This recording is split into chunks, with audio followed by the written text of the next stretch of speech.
तो ये है एलपीपी फॉर्मुलेशन की प्रॉब्लम नंबर 2। हर बार की तरह मैंने इस बार भी यहाँ पे एक टेबल ऑलरेडी बना दिया है। तो यहाँ पे जैसे कि हमने प्रीवियस प्रॉब्लम में भी किया है, कुछ वेरिएबल्स रहेंगे ए बी सी, जरूरी नहीं कि 3 ही रहे, एक भी हो सकता है, 2 भी हो सकते हैं। और इसी तरीके से मैंने यहाँ पे डी और ई लिखा है, जरूरी नहीं कि 2 रहे, एक भी हो सकता है। ओके, अगर यहाँ पे जेड आएगा, तो यहाँ पे आएगी अवेलेबिलिटी या फिर कैपेसिटी। ओके, या तो ऑल्टरनेटली यहाँ पे अगर अवेलेबिलिटी आती है तो इस तरफ आ जाएगा जेड। ओके, तो ये इंटरचेंज हो सकते हैं, depends on the question. Okay, तो अब मैं क्या करता हूँ, मैं एक बार फिर से टेबल इस तरीके से कुछ बना लेता हूँ। ओके, सबसे पहले क्वेश्चन में क्या है, विटामिन और वाइटामिन। यार जो भी है, विटामिन वाइटामिन, मैं तो विटामिन बोलता हूँ यार, आप वाइटामिन बोलते हो तो आप वाइटामिन बोलो, कोई इशू नहीं, मेरी अंग्रेजी थोड़ी है। Vitamin B1 and B2 are found in two foods, F1 and F2। मुझे तो दो चीज मिल गई है, जो लेना था मुझे मिल गया है। B1 और B1 मिला है और B2 मिला है जो कि विटामिन है, और F1 मिला है और F2 मिला है, F1 मिला है और F2 मिला है जो कि क्या है, फूड्स हैं। तो मुझे यहाँ पे मिल गया विटामिन और फूड्स। अब यहाँ पे क्या बोला है, 1 यूनिट ऑफ F1, मतलब फूड F1 का 1 यूनिट कैसे बनता है, contain 3 units of B1 and 4 units of B2। मतलब F1 का अगर तुमको 1 यूनिट चाहिए, उसके अंदर क्या क्या है बोलो, 3 यूनिट ऑफ B1, तो B1 के अंदर 3 डाल दो, और 4 यूनिट ऑफ B2 के अंदर। लेकिन मेक श्योर कि आप F1 के सामने लिख रहे हो, क्योंकि F1 की बात हो रही है, फुड 1 की बात हो रही है, नहीं तो F1 बुरा मान जाएगा अगर आप नीचे लिखोगे। अब नेक्स्ट लाइन में क्या है, वन यूनिट ऑफ F2। अब F2 का 1 यूनिट किससे मिलकर बना है, contain 5 units of B1 and 3 units of B2। तो 5 यूनिट्स ऑफ B1, देखो B1 के अंडर में ही लिखना, इधर उधर मत लिखना, और 3 यूनिट्स ऑफ B2। ये तो हो गया, और क्या चाहिए, minimum daily prescribed consumption of B1 B2 50 और 60 यूनिट। तो यहाँ पे मिनिमम वर्ड आया, देखो मिनिमम वर्ड। तो जैसे कि मैंने आपको पहले भी बताया था कि एक कुछ वर्ड्स होते हैं, जैसे मिनिमम है, मैक्स, यहाँ पे लिख देता हूँ मिनिमम, या फिर मिनिमम का दूसरा नाम मिनिमम मतलब होता है कम से कम, कम मतलब एटलीस्ट, बराबर। तो हम देखेंगे कि मिनिमम यहाँ पे क्या है, मैं रीड करता हूँ, minimum requirement. Okay, minimum daily prescribed consumption of B1 and B2 is 50।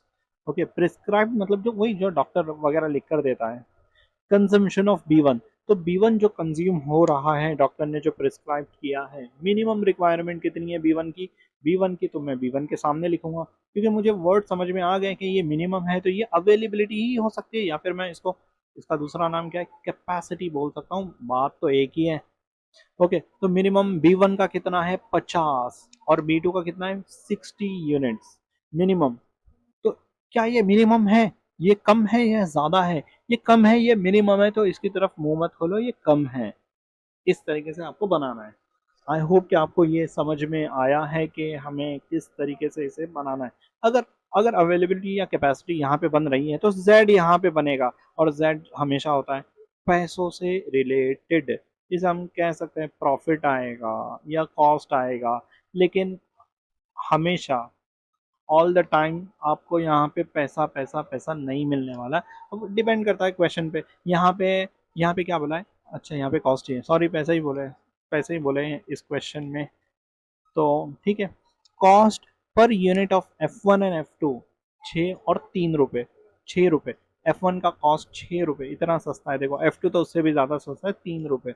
Okay, cost per unit of F1 and F2 is 6 and 3, क्योंकि वो मरीज होगा तभी तो उसको चाहिए, ये जरूरी नहीं मरीज यार, वो डाइट पे भी जा सकता है, जो भी है। ठीक है, तो F1 cost per unit of F1 and F2 is 6 and 3 respectively, formulate कर दो। तो फॉर्मुलेट में क्या करोगे, मैक्सिमाइज करोगे मिनिमाइज करोगे, बताओ मैक्सिमाइज करोगे या मिनिमाइज करोगे। बहुत ही सिंपल है, बहुत ही सिंपल है। मुझे कलर चेंज कर लेने दो, तब उसके बाद जाके मैं अपना मुंह खोलता हूँ। ओके, तो क्योंकि ये कॉस्ट है, कॉस्ट मतलब खर्चा होता है, और खर्चा कौन बढ़ाना चाहता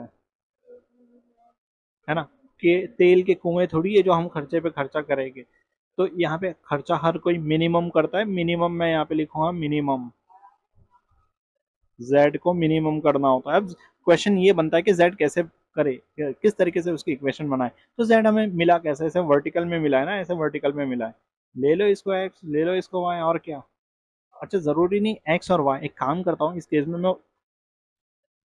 कंफ्यूजन ही हटा देता हूँ, x1 और x2 ले लेता हूँ, बात ही खत्म हो गई। तो ये वेरिएबल्स हैं, आप कुछ भी ले सकते हो, एक्स वाई ले लो, या फिर मोस्टली तो एक्स वाई चलता है और एक्स वन एक्स टू चलता है। ओके, और जिसके पास बहुत ज़्यादा दिमाग है तो वो वाई वन वाई टू ले लेगा, इसमें कोई खराबी नहीं, ना ही कोई बुराई, एग्जामिनर भी बुरा नहीं मानेगा। तो ठीक है, मैं यहाँ पे z लिख देता हूँ, 6x1 यहाँ पे आने वाला है, और 3x2 यहाँ पे आएगा। ये मेरा बन गया ऑब्जेक्टिव फंक्शन, ये मेरा क्या बन गया, ऑब्जेक्टिव फंक्शन। बहुत बड़ा है तो मैं f लिख के छोड़ देता हूँ, आप बाकी तो खुद समझदार हो। ओके, अब उसके नीचे क्या बनने वाला है, उसके नीचे बनने वाला है सब्जेक्ट टू, सब्जेक्ट टू। तो जैसे x बना वर्टिकल, सारी लाइंस वर्टिकली बनने वाली है। तो यहाँ पे क्या होगा, 4x प्लस 3y, x और y आएगा राइट, दोनों को प्लस कर, x1 ले लो यार, x1। ठीक है, तो ऐसे कंफ्यूज मत होना। हाँ, ये x1 x ऐसे कुछ भी मत लेना, x1 ले रहे हो तो x1 ही रखना, y ले रहे हो तो y ही रखना, x2 ले रहे हो तो x2 ही रखना। अगर मैं यहाँ पे गलती से y लिख दूँ ना, यहाँ पे, अरे हट, ओके, ये इरेजर हट ही नहीं रहा था। ओके, तो मैंने यहाँ पे y लिख दिया है, तो ये रॉन्ग हो जाएगा।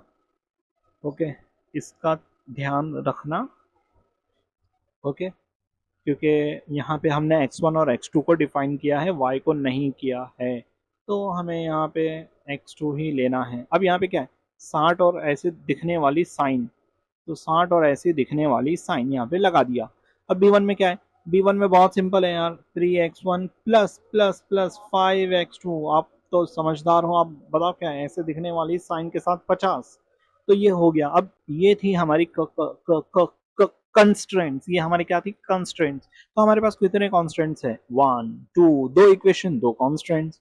ओके, किरण नहीं थी, कॉन्स्टेंट्स थी वो। ओके, तो अब यहाँ पे एक चीज बच जाती है क्या, बाउंड्री कंडीशन, मतलब x1 और x2 जितने भी वेरिएबल्स आप ले रहे हो शुड बी ग्रेटर देन 0, 0 से बड़े होने चाहिए, कोई 0 नहीं होना चाहिए। तो आई होप कि आपको ये बहुत अच्छे से समझ में आया है। अच्छा, एक प्रैक्टिस आप खुद कीजिए, B1 इधर ले लो, B2 इधर ले लो, F1 इधर ले लो, F2 इधर ले लो, और शुरू हो जाओ, और आप देखो आपको क्या आंसर मिलता है। तो इसी के साथ हम यहाँ पर इसका इख्तिताम करते हैं, मिलते हैं नेक्स्ट क्वेश्चन में, तब तक के लिए जय हिंद।